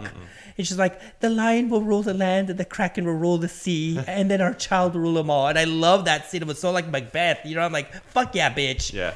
Like just I'm actually liking her more than Daenerys. And this is Cersei telling Euron that she's pregnant. Yeah, even though it's Jaime's, but we all know it's a tumor. She's just telling him what he wants to hear. Yeah. Just to like feed him. I need a gif of Qyburn just. yeah. It's so good. Yeah, because Euron looks over at Qyburn like, Is she being serious? And she's like, yeah. He's like, Qyburn is probably just so silent because he's just thinking of weird shit to like experiment on. He's like, oh, maybe if I get this squirrel's head and put it on this fucking person. Like he's just thinking of other shit. He's like, yeah, just give me the fucking stuff. But like, you can see how loyal he is to Cersei. Yeah. Like for him, it's a true like, you know what? This is Darth Vader, and I'm I'm on his side. You know what I mean? Like fuck yeah. Yeah. Like he knows what he chose, because also Cersei lets him do what he It's wants. fucking- So, yeah, that's kind of cool. Yeah, and then you see, I mean, I think they talked about it before this, but also they're looking over the people coming into King's Landing, and Oh yes. Cersei's plan is to have as many people inside the Red Keep so that Daenerys. As many innocent victims. yeah. Yeah. She's like, she'd have to kill these innocent people to get to me first. Meat shields. And even if Daenerys wins, like she's not gonna win the politics of it all because everybody's gonna see her as the Mad Queen because she killed all these people to get at Cersei. So Cersei's plan is pretty on point. Yeah. Nice. Yeah. And then we see Missandei in chains. The irony that the one who she was the breaker of chains, and then She's there. Yeah. Break those chains, bitch. Nah, just So Varys and Tyrion are speaking in the throne room at Dragonstone, and Varys is pretty much talking about treason and turning against Dany because he now knows about Jon's true Claim. claim to the throne. Yeah. And maybe Varys is like a Targaryen loyalist because like he's like, okay, we have to deal with Daenerys and like we can kind of make it work, but then he sees that they have a better option in Jon and was like, all right, let's jump to Jon because he's still a Targaryen. That's a good point. Yeah. Because I know we were talking earlier about that, and because that's the Think point about where it they that say, well, because if he doesn't want to rule, that what makes him the better king. Yeah. Since he doesn't want the position. so like he'll be a better like judge of character, I guess. And that's when Varys is kind of saying like we should get rid of Daenerys, like in a sense. Yeah. And Tyrion he is thinks kinda, it. His eyes kind of just say it. And He's kinda like, and word. Tyrion, yeah, and Tyrion Like, is like mhm. Tyrion is kind of like, no, just promise me you won't. So I don't know where Tyrion lays out like at this right now. I think Tyrion's waiting to see what happens. He's So thinking. he is waiting to see what, because I don't think he wants to like automatically just change loyalties. Right. Yeah. Because maybe that's kind of, once he went to Daenerys, that they kind of talked about that. Like, oh, first you were with the Lannister family. Now you're against your family. Now you're with me and all this stuff. So if he changes again, he's probably going to, And it's like the earth changing shape. There's Come a- on, pick a fucking shape. There's a lot of talk about Daenerys going mad, as in crazy. Like even Tyrion and Varys are worried about this, and like Sansa and Arya don't trust her already. So I kind of want to talk about it a little bit later, before we end the episode. Like I kind of wanted to defend her position and why I think she's not going crazy. Yeah. And even online, people are saying like, "Oh, she's already becoming the Mad Queen." And it's like, oh, I don't know. I mean, she suffered so much loss. I mean, and then she lost one of her dragons. I mean, I'd be fucking pissed. Yeah. If I lost a dragon, A child. yeah. Yeah, well, I mean, yeah, that was my point was gonna be, but we can expand on it a little bit more So later. after on. this conversation is when, What Jamie also, we cut to Jamie in Winterfell, and he's like, he finds the news out that, like, Well, they that's a brought little that bit. okay, yeah. sorry. Yeah, it's a yeah, little after bit. this conversation is when they arrive at, Yeah, they're at King's Landing. They're at King's Landing, and I love the setup. Even though the walls look different, I don't know what entrance that was because it doesn't look like King's Landing. It kind of looked like a side of King's Landing. yeah. Yeah. But it was cool. A portion of it was an actual set. It was like 58 feet high. Oh shit! And they also made a second level where they were only 8 feet high, where they actually filmed most of the upward angle. Oh, so they weren't recording. really- Yeah, they okay. weren't super high, but they did film some parts, like with the drone, and then they went down, and then they actually recorded like Nice. them on the floor. So really cool stuff. I mean, the way they make the show is phenomenal. I mean, I'm just being a little bitch hating stuff, right? But it's phenomenal. Okay, so they get to the parlay, and Tyrion walks up. I mean, first Qyburn, they show up, and then the doors open, and Qyburn right. comes out, Qyburn right? comes Because you out. see Cersei, the mountain, and Missandei up on the above the gate, and then Qyburn walks out. I love that man. I don't know why. He's so evil. He's so like, would like some cookies? They have arsenic. You know what I mean? Like, yay. So he walks out, and then Tyrion waddles over there, and Because he even says, he's like, I'm just a mouse. I'm just the That's right. messenger. And Tyrion realizes, like, He's not We're even- going no- nowhere. Yeah, he just walks around him. He's like, "Fuck you." old Yeah, man." because he's all like, we're rational, man. Like, we don't want people to die. And he's like, oh, I'm just a mouthpiece. And he's like, well, you know, he's like, I know you're a reasonable man. Well, I like to fancy myself one. Yeah. Like, I just love his way of speaking, like Kyburn. It's just smooth. And then Tyrion's like, we're not getting anywhere. So he walks past Kyburn and he goes up to the gate and he addresses Cersei directly. She holds up her hand like she wants all the archers to kill him. And then she's like, I can't kill him yet. We still got 2 episodes. Okay, I'm sorry. I'm sorry. I don't like that she didn't kill Tyrion. Yep.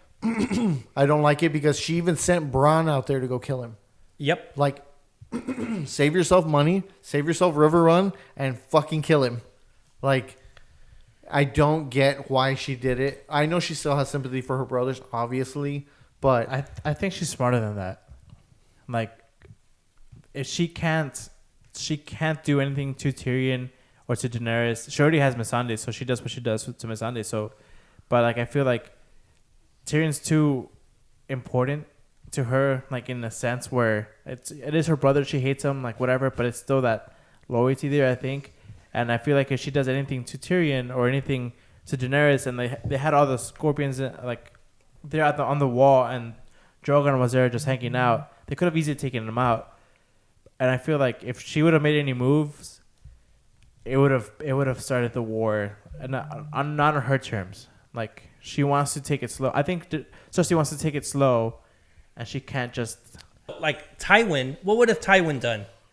He would have say, okay, there's Tyrion, Daenerys, Varys, the Unsullied. You have a wall of ballistas and archers. Unleash hell, kill them all. wipe them out. Play Wipe PR Red later. Wedding Part 2. Well, I think she's playing PR right now because Cersei wants Daenerys to seem like the conqueror and not the freer, because she's getting all the people inside the Red Keep or the walls between the walls of King's Landing. Because if Daenerys comes, like I said, she kills everybody to get to Cersei. She loses the politics as like the visual of it. Like she's killing so many people just to get what she wants.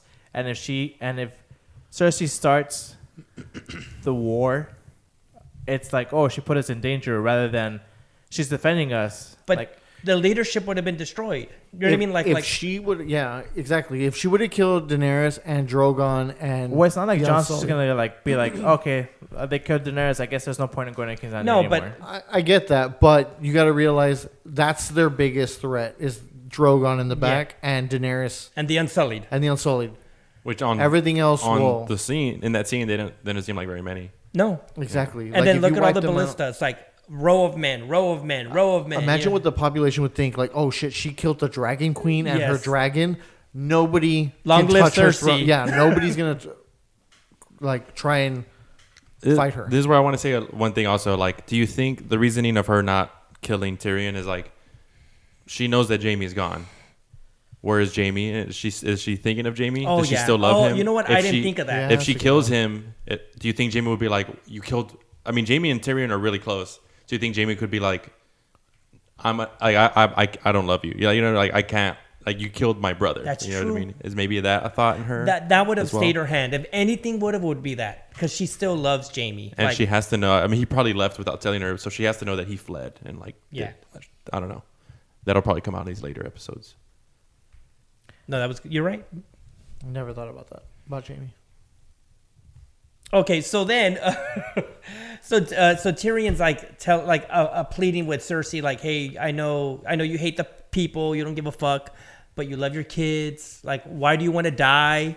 And I think he said the wrong things to her. Like he was threatening her. I think he said the correct things, not to her, but to the people there, because he mentions, like, yes, he mentions her kids and like how she's done anything for them, and then he mentions like the baby, and I guess it was that morning where she told Euron. So Euron, like they don't show Euron, and maybe I'm reading too much into it, but it's like how Euron could have been like, well, how does he know? Like, No, but I think, the people that were there are her like best. It was Qyburn, who's not gonna say shit. The Mountain doesn't talk, and then the rest were soldiers. So it's kind of like there was no one there to hear. But the admiral, who is her fleet and the one who's running her armies, is right next to her. Oh, was he? Yeah, he was right next. Yeah, Euron right was next to there. her. Yeah, Euron was right there. Oh, Euron was there. Yeah. Oh, I didn't. That's what I'm notice saying. That. I'm like, sorry.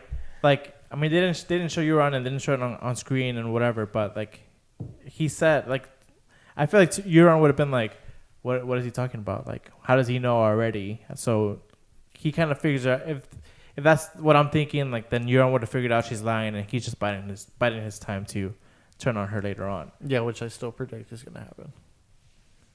Yeah. That's just me. So then she goes up to Missandei. Do you have any last words? And I would have grabbed Cersei and been Dracarys. Exactly. Same Like thought. finish the war. Like you're dead. I would have bitch. just like backed up and just maybe like backed up into one of them, killed them, like drop them off the wall. I don't know. I mean, you kind of know you're gonna die. That's what I'm saying. Like Cersei grabbed. They're at the edge. You know what I Yeah. mean? Cersei's like, "Do you have any last words?" Yeah, Dracarys, bitch. Just Boom. bring her puta. in like right to her armpit. Pull Uh-huh. her down. Just imagine like those scenarios happen. Like the Missandei grabs Cersei, falls off the edge, kills her, or Cersei throws a ballista through like the scorpions through the Unsullied and kills Daenerys, kills the Drogon, and then it cuts to black. And it's like, yeah, next 2 episodes are just behind the scenes stuff. So thanks for watching, guys. And then the Curb Your Enthusiasm song starts playing. Yeah. What is? How does that song go? I don't know. Yeah. But it doesn't happen. That doesn't None happen. of that shit happened. And yeah. The mountain steps up, takes his sword out, chops her head off, and I thought that was brutal. And Grey Worm just turns away. And so does Daenerys. Like she just walks to the back of her. Oh, this is what I'm gonna say. In these scenes where I'm unattracted to, I find her really unattractive, Daenerys. Like her face just looks filled with like stress and like sadness and anger and frustration. Just like her face just looks ugly to me. Like she's just like an ugly character. Do you spell of see a character. hint of red in her eyes in these scenes? No. No, they look very hazel. Everyone says they look green when they were purple. Weren't they purple were in the blue, first weren't they? in the first season? I thought they Weren't were like blue. purplish. Well, in the book, she has purple Yeah, eyes. she has purple right? eyes. I don't know if she had purple eyes. For some reason, I was looking at that. Her eyes do look different in these scenes. I think it's just like her face is flushed and like red and all that stuff. So it could be that too. Well, I mean, what I was gonna say too was it was the first time, and I'm not trying to sound mean. Yes, I am. It was the first time she actually looked like she knew how to act. Like her face was very convincing. Yeah. Because normally she's mad and she reminds me of like a 16-year-old that's mad. Like, I didn't get my car. Where's my dragons? No, but this time she looked like, it was like Shakespearean face. Like she knew how to act. And I really enjoyed her messed up face. Yeah, like I enjoyed being such a judge to her character of like not liking what she is, how she looks right now. Yeah, and this is the part where I want to talk about like people on Reddit and Twitter were saying like, oh, she's already becoming the Mad Queen and like all of that stuff. And I was like, no, I think it's just her dealing with the grief of losing Missandei, losing Rhaegar the same day. Oh, yeah. And then even back at Winterfell, like the day after, I mean, probably not the day after, but like after fighting this battle, like where she lost a lot of men and she's just like taking one step forward and 2 steps back to getting the throne. Like it's her being upset about everything that's going on. Like people expect her to be like, oh well if fucking shit happens, let's fight, like, you know. And I think they're reading too much into it. Like even Varys and Tyrion are reading too much into her becoming the Mad Queen again because she's already tired of this shit. Like she's not. Yeah, because Lord Varys says, I worry for her mental stability or something. Yeah, and he's like, well, that's our job. I think she's just tired of like waiting around and fighting other wars that she doesn't have to fight. See, Dario Naharis was right. He told her, why are you going to leave? Stay here. We own like Slaver's Bay. She's like, no, I must go. And as soon as she leaves, gets to Westeros, she starts losing everything. She loses she loses 2 dragons, all her best like people. So yeah, she's fucking flipping out. Was fucking the dragon? What's his name? The one that they have left? Drogon. Was he supposed to like act upon Missandei saying Dracarys, or why did she? Do I Dracarys? thought he was, but no. Is he chained up? No, he's just back there. No, I thought I saw like a chain around his neck, like they had him like kind of in the back. I don't know. Yeah, and I think Missandei saying Dracarys was kind of like a Burn them all. Yeah, so that could also lead to people thinking like, oh, she's gonna burn everybody alive. I saw this thread on Reddit where they were talking about how Daenerys needs to stop listening to her advisors, because every time she didn't listen to her advisors, she's won. Mm-hmm. Like, she won Marine. She got the Dothraki by not listening to her advisors. She became the dragon, and that's every time she became the dragon is when she won the people over. Is it because it's Varys and Tyrion that are her advisors at this point? Yes. Is it because you think they come from King's Landing and they do a lot of plotting and kind of just planning, and Daenerys is just to like act on the will? She's a wild card. Yeah, You know she's what? just kind of like, you know what? I'm in the moment. You said something so important, David. And to connect to the books. In the books, Daenerys gets visions from a prophet. Like, she keeps going to her vision, like when she dreams, and she tells her, "Remember who you are. You're a dragon. Like, fuck these little players. You're a dragon." And also Olenna tells her that. Remember, you're a dragon. Exactly. So do your shit. Like, fuck these men. Do your thing. So David's right. Like, she should be acting on her own, not listening to anybody else. Yeah, and everybody else is because she's listening to them and she's losing, and I think she kind of knows it, and she's kind of disregarding what they're saying or just being angry at what they're saying, and they're like, "Oh, well, why are you mad, bro?" Like, they're just acting like, "Oh, wow, you just lost everything. Why are you mad?" Yeah, she lost everything. Who wouldn't flip out? Yeah. And so I think over the since Tyrion joined Daenerys, like in the beginning, he was giving her great advice. And then, it seems like he hasn't been written right. But now if you think about it, like if he is making the wrong calls, and he is causing her to flip out and to do certain things. Like he's missing the mark. So his redemption is being really smart, being really dumb. Maybe he's going to be really smart in the end and fix everything. Or maybe he's We with can only Cersei hope. this whole time, and they're going to just pull that in the last episode. Who knows, right? Yeah. They just might do that. I don't know. Well, people are kind of debating on whether there's a spy in Daenerys' camp because, yes, Euron could have camped out Dragonstone because it's so close to King's Landing. Like, he doesn't have to go that far. But, yeah, like that. I mean, Oh, they're spies. yeah, but like within her inner circle. Oh, so like a traitor? Maybe like Varys, and people were thinking Missandei was one for the longest time, and now that she's got killed, they're like, Because oh. the talk she was kind of having with Grey Worm, like Yeah. they were kind of weird, shady. Yeah, I don't think so. I think it's just them having spies around Yeah. everywhere. Qyburn and his little birds. Yeah, and then this is is this one of the last scenes? I think so. Was one, but we missed one scene that I want to go over, which I think is a great bookend, is that Brienne tells Jaime that Cersei has killed one of her dragons and destroyed a few ships and captured Missandei. Jaime seems shook, but I love how it was Sansa who told Brienne, and she says, "Go ahead and tell him." So it's just like she knows that what information she tells Brienne, what Brienne tells Jaime, is going to cause him to do something. So she's still playing. It's just like Littlefinger. And then she pulls a Mean Girls. I was hoping to be there when they executed your sister. So what- Guess not. You know what I mean? And now he's like, fuck, Cersei's fucked. And now he has to take off. So they're laying in bed, and that's when Brienne's in bed, and Jaime's sitting by the fireside, and he can't sleep, and he goes and takes off, and Brienne tells him, like, stay here with me. And he does tell her, like, look, I'm very hateful, and so is she. I pushed Bran out a window. I killed my own cousin to get back to Cersei. I would have killed every man and child in River One just to get back to Cersei, just to do what she wanted me to do. Like, she's hateful, and so am I. And he leaves her. But I think it was because at this point, Brienne is madly in love, and you know what happens to you in love. You do stupid things. I think he did that. Like, he was a mean person to her, so she would stay in the north and protect Sansa, so he can go down, do what he needs to do, and then come back to her. That's just me, and that's my headcanon.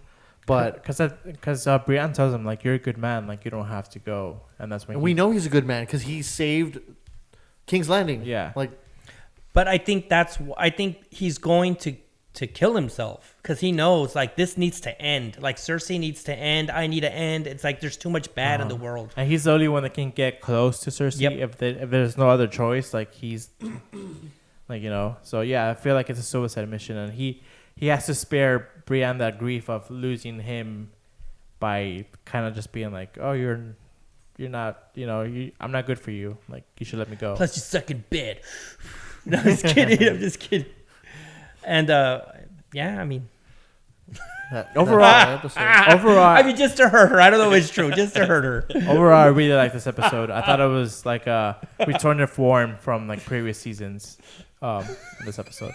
I really enjoyed it. Also, I thought that the first half of this episode made me feel really good, and then the last half made me feel really bad because of the deaths and all the politics and stuff like that. But I mean, it's Game of Thrones, and that's the point of the fucking show is to play with your emotions. Fuck with your emotions. Yeah.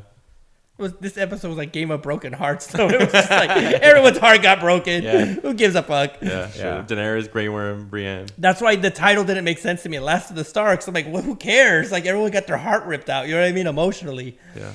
But I don't know. Any predictions for the next episode? So yeah, with everything you all know from these last 4 episodes, what do you think is going to happen in the next 2? I feel like there's gonna be I feel like the battles. Because it's not 2 episodes, so I don't know if it's gonna be another battle and then like them dealing with the stuff from after the battle, like in the last episode, and like seeing who takes the throne after all, like after everything is said and done,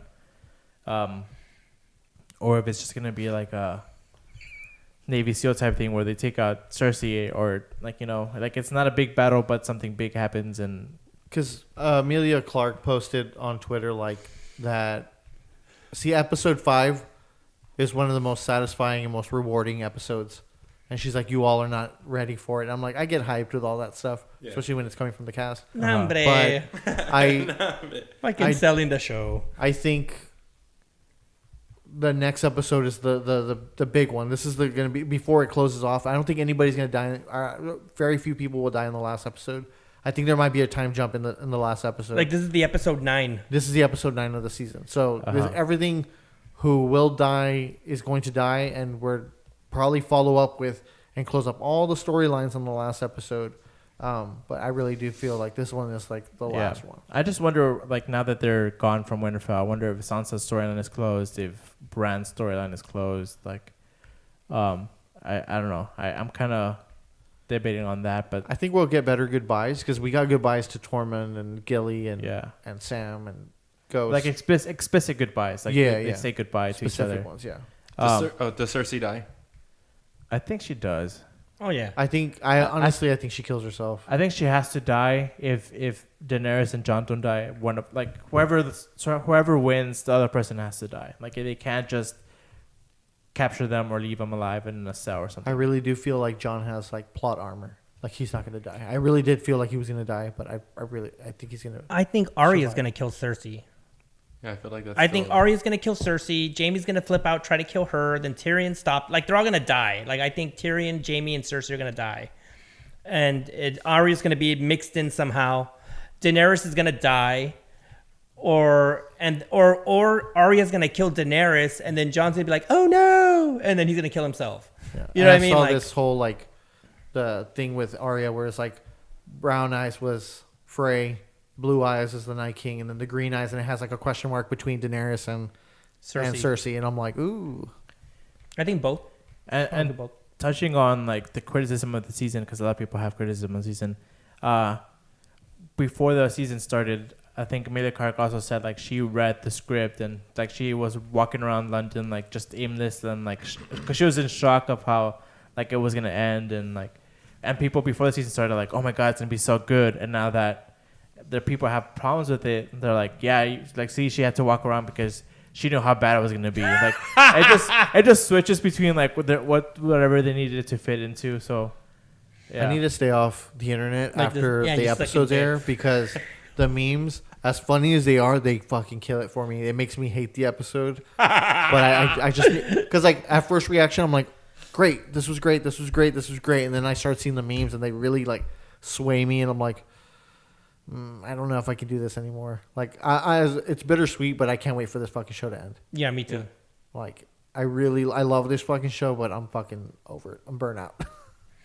Wow. And then mine is all from first just one watch every single episode I've ever seen. I've never seen an episode twice of any of these seasons or anything. and I liked it. Like I'm glad I was able to be a part of this, and I'm already saying goodbye. It's like it's the last fucking podcast. The last episode sucks. See you guys. Yeah, but I really enjoyed it, and like I enjoyed all the characters, and now I'm able to have the input. You can maybe see my progression from like a baby, kind of like staying quiet. Now I kind of have a voice. Yep. I have my perspective. I guess I never would have read the books. I would be a lot happier. I was just so led to believe certain things would happen in the show because of hints they dropped earlier in the seasons. I mean, if you think about it, like the lore goes out the window after season 6. So all the prophecies and stuff like that. So Yeah. once you give that up, like you enjoy the show. Like my parents, I had dinner with them last night, and they were like, "Oh, mijo, did you watch Game of Thrones?" I'm like, "I ran a fucking podcast." Like, of course I did. And they're like, "It was great," and they were like, they're so happy with the way things are going. She's like, "Ay, mijo, I don't want Daenerys to be evil. I don't want her to be evil, but I know they're gonna make her evil, right? They're gonna make her real evil." I'm like, "Yes," and that was it. It's a Song of Ice and Fire. Like, Yeah. it's great. Like I know you shared that meme to our group chat where it's like, "Oh, welcome to Game of Thrones, so the last 7 seasons don't matter or whatever." Yeah, they did through and, everything. and it's like no, like even like they set up like Arya being a badass assassin, and if she was the one to kill the Night King, then she was more than capable of doing it, you know. And they set up the whole Daenerys wanting to go to King's Landing and take over Westeros again, and this is just and they set up the whole point of Azor Ahai that they didn't bring out. And they set up the whole point. You know what I mean? There's certain things they started they just didn't do anything with. Yeah. So there's a lot of loose ends as well. That's why I had problems with it. I mean, did they set up Azor Ahai? I don't think I've ever remember heard that. even Masandi's like, remember the translation is prince or princess, you know. Oh, okay, yeah. And also, like the very first scene when they introduced Stannis and Melisandre, she Oh, says, yeah, that was the the whole Azor point. Ahai, And he pulls the flaming flaming sword. Yeah. So there's certain... But I think, sorry. Sure. I think it's also like them showing Stannis being defeated in battle or not being the Princess Promised, and then jumping to Jon, and then jumping to Daenerys. Like I feel like even within their own story, like them bringing up all this, it's kind of like, oh shit, like maybe our prophecies were wrong, and they were wrong. So that I could explain them away in that way. Well, and then you also had like the War of the Dawn, which was one night. You know what I mean? It's kind of like exactly because like when Davos says he's like, I don't know how to feel about the religion anymore. I'm like, yeah, me neither, dude. Like I know, it's like it doesn't after matter. Melisandre's dead, like who gives a shit about the fucking Lord of Light now? Like Yeah. Like not give it like just and fucked off. exit stage yeah, left. exactly. Yeah, like something bad. it's just the bookends. I want to be satisfied at the end of this thing, and I don't know if I'm going to. All right, so that wraps it up. That wraps it on up. Thank you, everybody, for watching another episode of A Song of Life and Death, a Game of Thrones review podcast. Let us know what you think about this episode, and let us know about what your predictions are for the future episodes in the comments below of this video.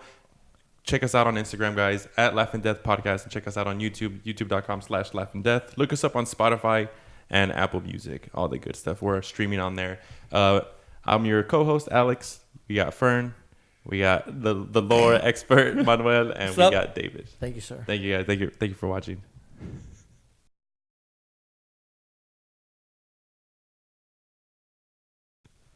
Why are we all fucking laughing with the fucking cigarettes? Because they suck in bed. No, because we were saying that's what Jamie's probably telling Brian, like Brain, when he leaves. Like it's like I have to go to Cersei. Plus you suck in bed. Yeah. You know, like the nail in the coffin. I guess in my head was But I did it. I did it very white trash looking, so it's funny. I like how Tyrion was like, yeah, like now I'm glad you finally had to climb for it.